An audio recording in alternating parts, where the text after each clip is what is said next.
We dragged my mom to the hospital, and we found out then that she was trying to take care of herself naturally. She didn't believe in doctors. She didn't want medicine. She didn't want drugs. It's just not what she was about. Yeah. By that time, of course, it was too late for the stages that she was at. And the doctor let me and my brother know, at this particular time, it's terminal, Yeah. Unfortunately, you're going to lose your mother in, 30 days. It was a short amount of time. Holy shit. And, it hit me and my brother. We're shaking up. We're like, God damn. He's like, we should talk to mom about it before the doctor does. I Yeah. feel like it should come from us.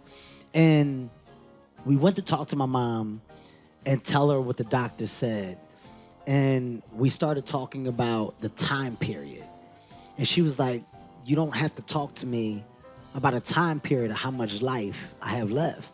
She said, because that means that you're wasting my valuable time with negativity. She said, when we could be doing other things. Wow. She said, I want you to talk to me, spend time with me, read books to me, be with me. At the brink of what would be the worst to so many, Wow. she was the trooper of all troopers. And we never talked about death. Wow. Until the last stages, we never talked about dying. Wow. Nobody was allowed to come in that room and mention anything about death. It was talking about great moments, family reunions, the time when time when he, lessons that she did, that she didn't, what we loved the most. Mom, it was nothing but laughter until her dying day. Wow. And that showed me that you can't break a great spirit. Like, there's some people. Awesome, brother. There's some people that have, That's right. Such a heavy weight on them with so much that they deal with, but they're able to maintain the highest levels of positivity, and it's because of their spirit. Yeah. There's a higher thing in just wanting to be happy. Yeah. My mom's want and will to be happy because of all that she's done is what I saw at the end. She put in all this time, energy, and work by dealing with my dad and his shit and trying to pick up all the pieces that on those last days, it was about happiness. Wow. Don't stress me out. Wow. It was nothing but happiness. So, like I said, the stories of Nancy Hart are endless. But when you see the way that I maneuver, and you look at all the things that I go through in my life, and people are like, man, he just keeps going. Yeah. It seems like he's not shaken or bothered or broken. You can't break what's been built to last. I'm built to last. That's awesome, man. That's fucking beautiful. So that's the difference. That's beautiful. When tell us a little bit. Was your humor always self-effacing as a style? Because we live in a world where people often attack each other. It's an interesting world out there with social media. But you have this unique style of self-effacing, but you still tell truths. Yeah. How did that evolve, or did it evolve? Was it always your style? It's you grow into who you're supposed to be in stand-up comedy. In the beginning, you're doing a version of what you think is funny.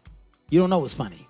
Right. So you're trying to figure it out. You're coming out and you're throwing everything at the wall to see what sticks. And that's the gamble. The gamble with comedy is, I think it's funny. Let me see if you guys think it's funny. Yeah. And if you don't think it's funny, that means I was wrong within my gamble and I got to go back to the drawing board. The high volume of stuff that you think is funny ain't going to be funny. It's not. It's not going to be funny. Wow. But when you start to understand... Even at this stage, with all the life experience now you have? I'm you have so many I'm references. really good right now. This is a different stuff. It's different. This is in the beginning. Right now, I'm really good. Everything I say is genius at this stage in my career. Now, when you start to get comfortable, you start to realize that I'm funny. I don't have to force it's and your identity find. now. It's you. Yeah. It's the funny is in me. So talking about my life and being true to who I am is what people are going to gravitate towards. People love to relate. People love to see what's real. You love to identify. If I sat up here and I talked about things that you guys couldn't identify with or couldn't walk away and go, wow, I'm alienating myself from my crowd. The best way to open up and make myself a part of my crowd is to be real, because we all love real. So my life, my mistakes, my ups, my downs, my marriage, my divorce, my kids, that's what we all share. We just share it differently. We all travel. If you don't travel, you want to travel. If you want to travel, where do you want to go? There's so many things that I can break down that acts as connective tissue between me and everybody.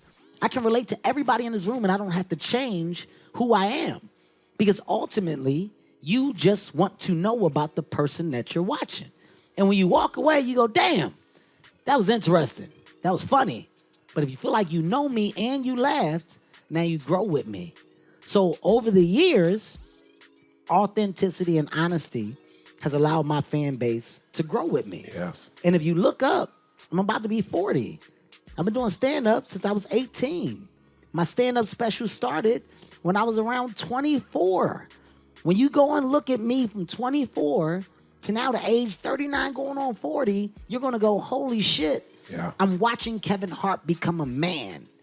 I watched Kevin Hart go through life. Yeah. He put it all out there on stage, and I feel like I not only know him, Yeah. but I respect him because he never hid from who he is. Yeah. That's the only way that I can do stand-up comedy. It's beautiful. I can't do it in a way to where I'm talking about what I don't know. That's why I don't do politics. That's why I don't talk about things that act as divisive material. It's my job to bring people together. I don't want to fucking divide us. I want to bring us together. So that's what I do when I'm on awesome. stage. 100%. Tell us, if you would, if there's a way to look at it, how do you start? Let's say when you had your first real breakthrough. You told us about your first kind of flop. When was your first real breakthrough? And tell us, what was one of the first jokes you came up with that freaking worked, that you're like, okay, I got this shit. If you can remember, or a series. First joke that worked. First joke that worked. I remember it. I don't know word for word, but it was about people on public transportation. It was the perverted world of public transportation and how there's so much that happens from the time that somebody gets on a bus to where they take a seat.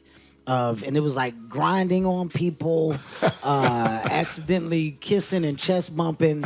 And the whole thing was basically to say why I'm not comfortable on public transportation. Which because most of people aren't too, yes, right? because of what's been done to me on public transportation. and I had a joke about, this was a real bad one. I had a joke about getting robbed by a little person, which was horrible joke back then. And it was like a cross-eyed little person, and I didn't know they were robbing me because they were looking at somebody else, but they were looking at me. It was bad. None of this material is great material. I'm admitting that off the bat. I'm just telling you guys